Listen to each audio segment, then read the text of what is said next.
Assalamu alaikum wa rahmatullahi wa barakatuh, everybody. Bismillah walhamdulillah wa salatu wassalamu ala rasulillah wa ala alihi wa sahbihi ajma'in. I hope you guys, inshallah, are doing very well. Inshallah, we are going to be continuing our reading and finishing the chapter on what Imam al-Ghazali talks about when it comes to trying to make sure that our hearts are present during prayer.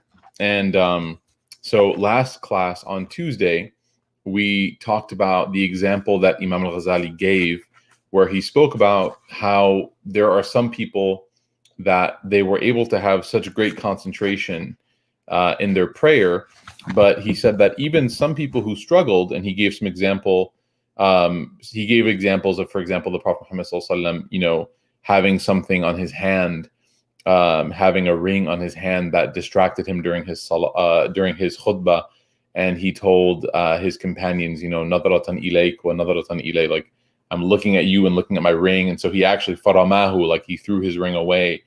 And then another famous narration of Abu Talha, the narration of the companion who was praying in his garden, and he became so enamored by this beautiful bird that was in his garden that he forgot what rak'ah he was on. And so as a result of that, he gave his garden to the Prophet Muhammad sallallahu alaihi wasallam as sadaqah, which again is, a large ask. I don't want people here to give away their homes or apartments because they can't concentrate. But just to see again the principle of how focused and how willing these people were to make sure that their prayers were not distracted.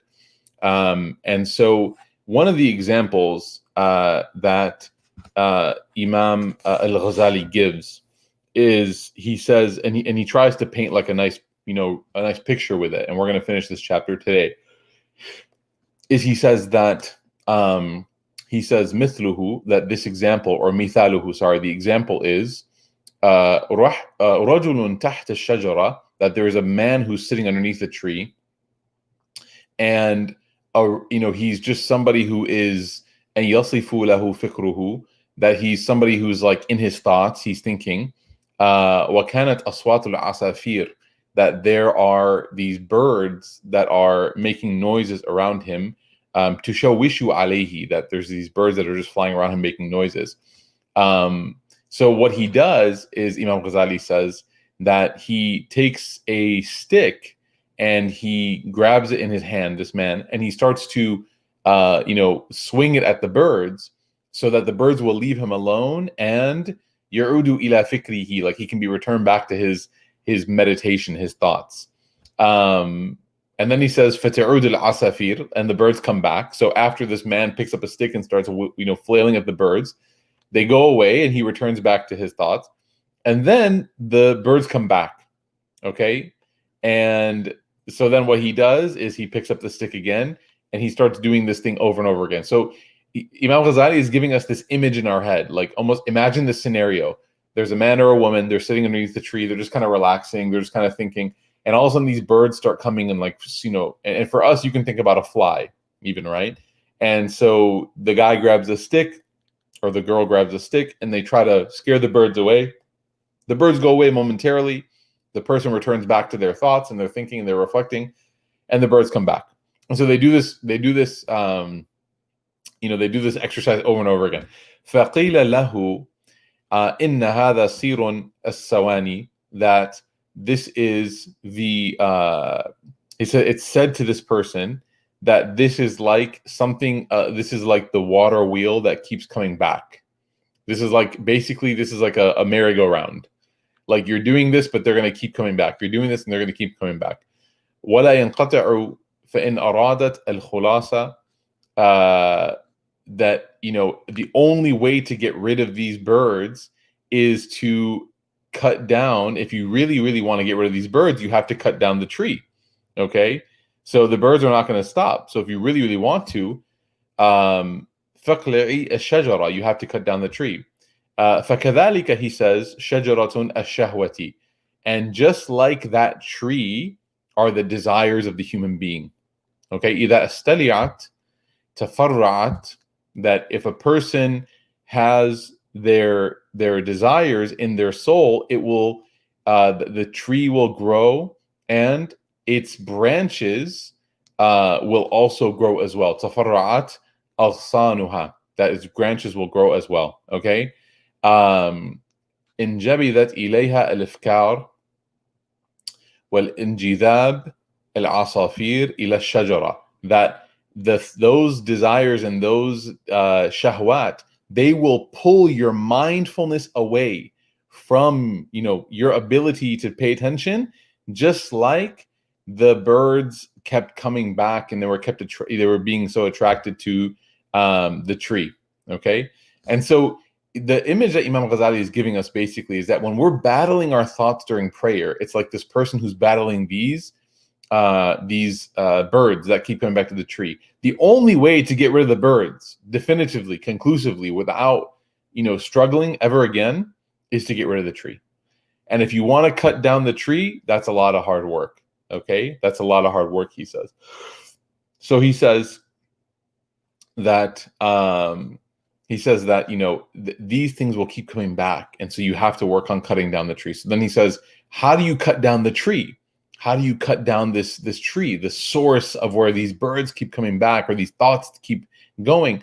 وهذه الشهوات كثيرة وقلما يخلو العبد عنها ويجمعها أصل واحد وهو حب الدنيا.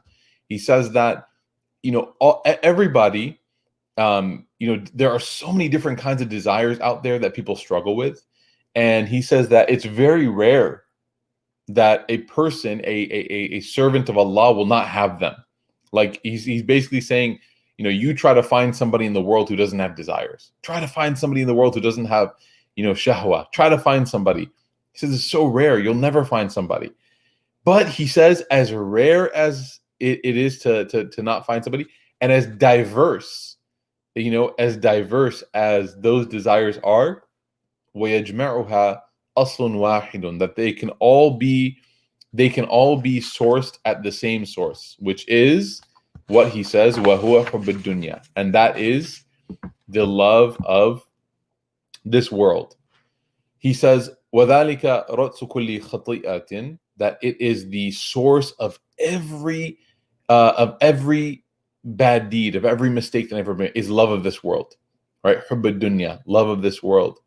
And he says, وَالْمُرَادْ بِالْحُبْ هُنَا الْإِخْتِيَارِ, that here he's, the footnote is saying that the word hub here is a hub that is you control it, like you have the ability to choose it or not, right?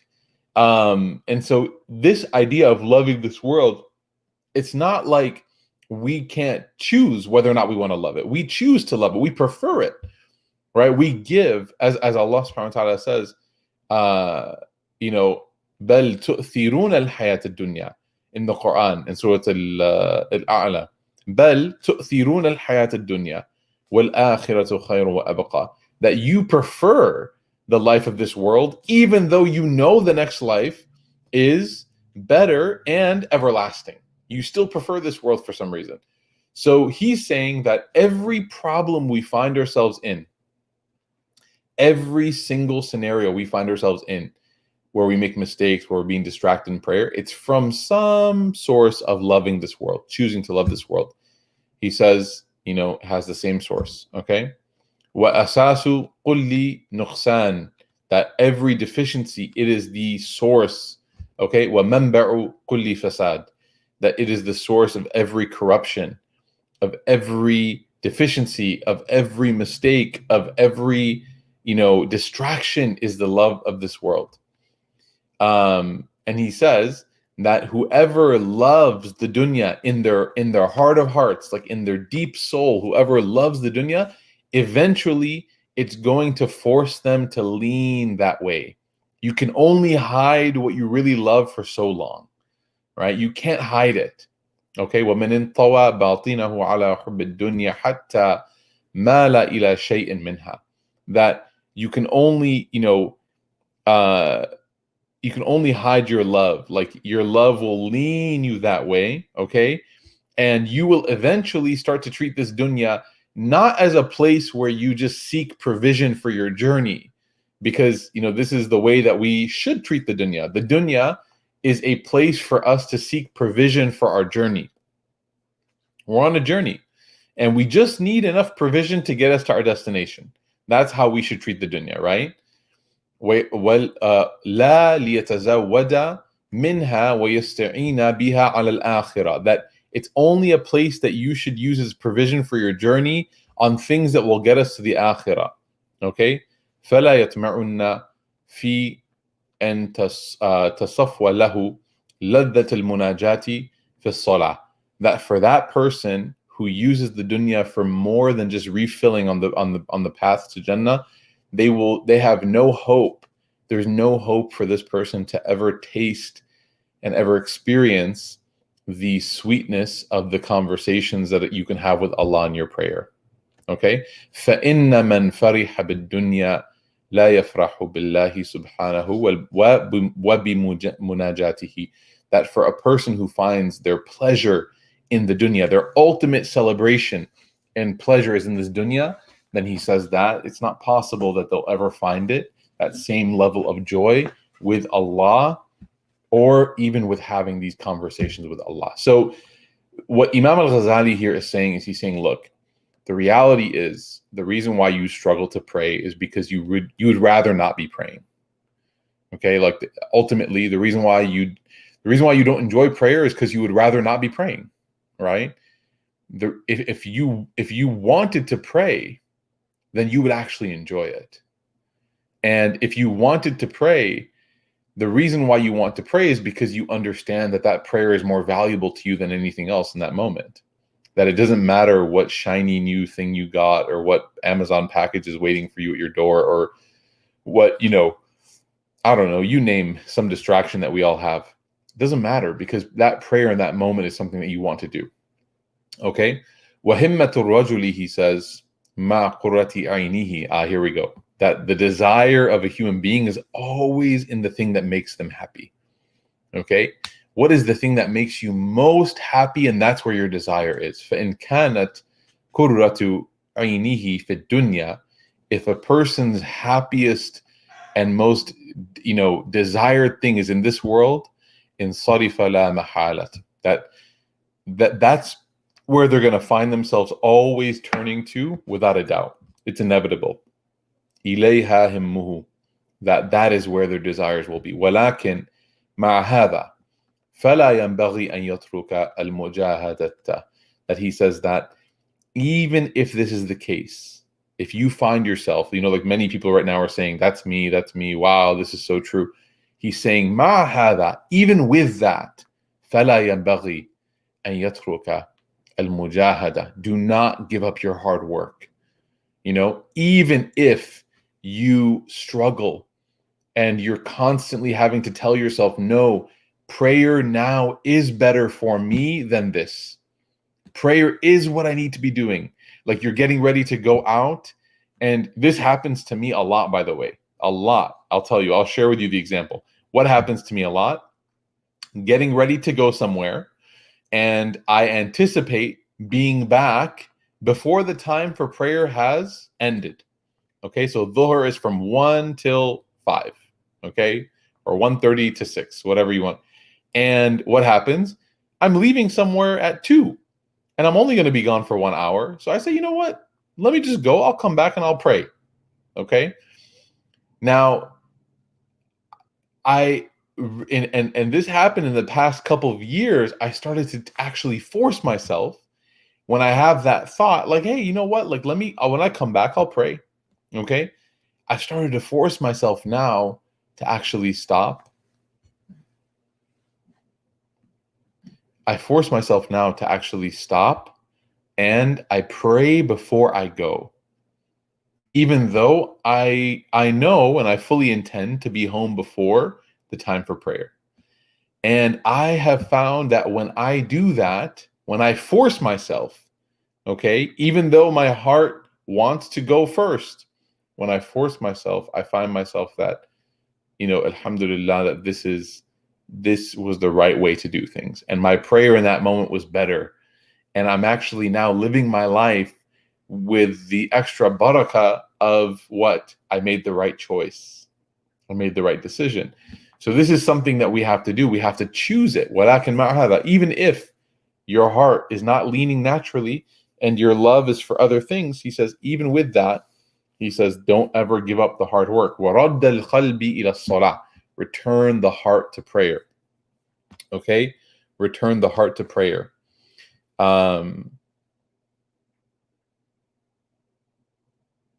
So, and then he says, وَتَقْلِيلَ الْأَسْبَابِ الشَّاغِلَةِ, and you should try your best to minimize the distractions that occupy your mind. فَهَذَا هُوَ الدَّوَاءُ الْمُرْ, that this is a very bitter medicine. To hear this is not easy. It's a very bitter medicine. وَالْمُرَارَةِ وَلِمُرَارَتِهِ استبشعت الطباع, sorry.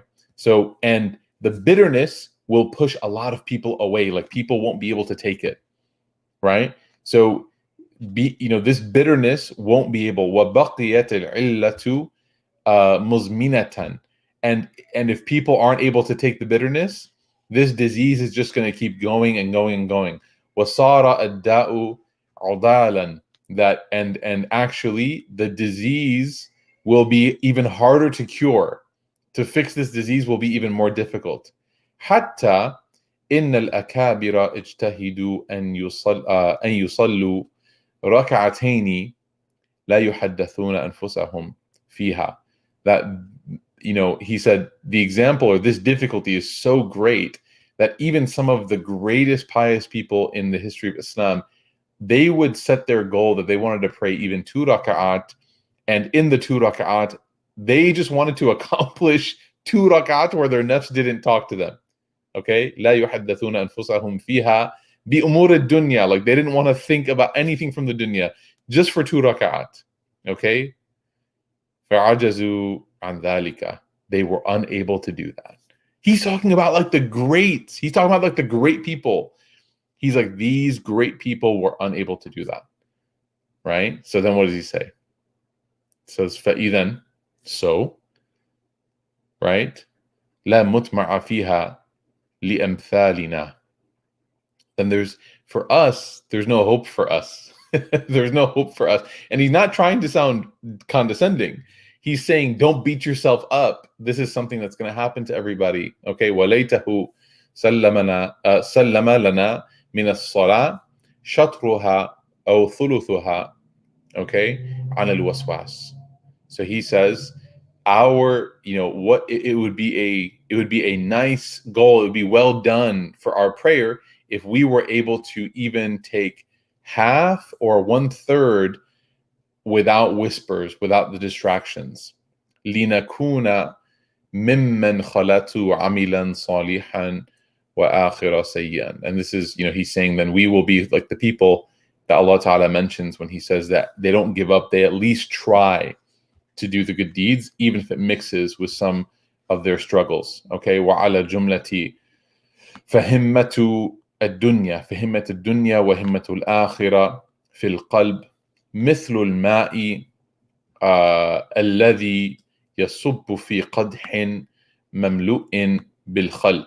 That it's the example of loving the dunya and loving the akhirah in the same heart is the example of a person who takes water and pours it into a vessel that the vessel is already filled with oil. فَبِقَدْرِ مَا يَدْخُلُ فِيهِ مِنَ الْمَاءِ يَخْرُجُ مِنَ الْخَلْ.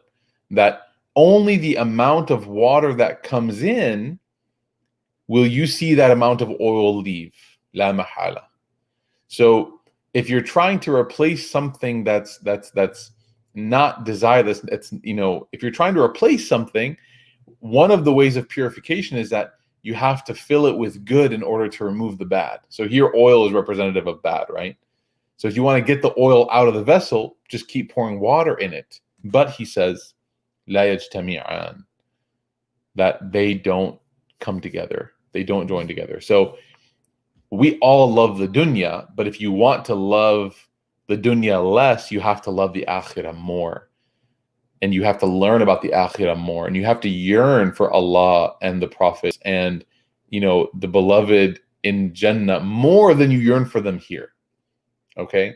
And the only way to conquer that love of dunya is to love the akhirah more and to look forward to it more and to read about it more, to know about it more. And that's what's going to slowly push all the love of dunya out of your heart.